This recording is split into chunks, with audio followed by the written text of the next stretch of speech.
البلس اخباره ضعيف ولا قوي؟ لا بيبقى ضعيف. ايه السبب؟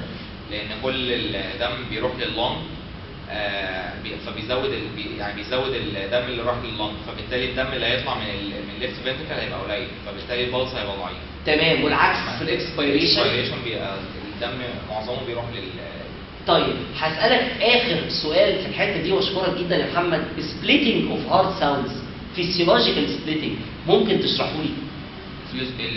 في سبليتنج بيبان جدا في السكند هارت ساوند، وبالاخص عند البلمونري اريا. ده بسبب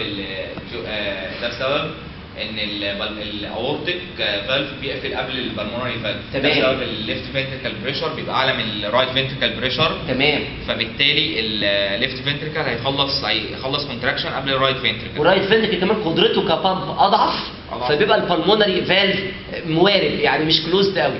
الكلام ده سبليتنج لمين؟ سكند ولا فيرست هارت ساوند؟ لا ده سكند. هو تمام. في سبليتنج في الفيرست بس عشان هو لو بيتشد فما بيبقاش باين جدا، فبيحصل ميرجنج كلام جميل. الثيرد هارت ساوند نورمالي ممكن تبان في واحد طبيعي؟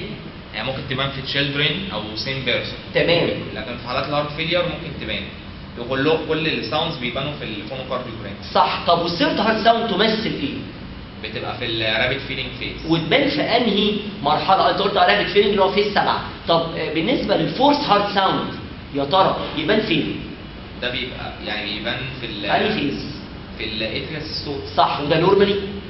لا ده لو سمعته بالسماعه بيبقى اب نورمالي، بيبقى بسبب مثلا تراي كاسبيد او مايترال سينوس. سؤال مهم جدا يا محمد عايز نقوله، هل البلس انت بتحس الدم اللي ماشي في الارتري؟ لا انا بحس البلس ويف نفسها. تمام. ليه ما بتحسش الدم اللي ماشي في الارتري؟ لان الدم اصلا ماشي بسرعه اقل جدا من سرعه. تقريبا سرعته كام؟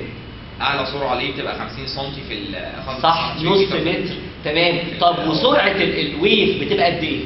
هي بتبقى عباره من 4 ل 8 في اللارج ارتري. كل ما اروح بريفري او سمول بتبقى 16 متر في الثانيه. بشكرك جدا يا محمد.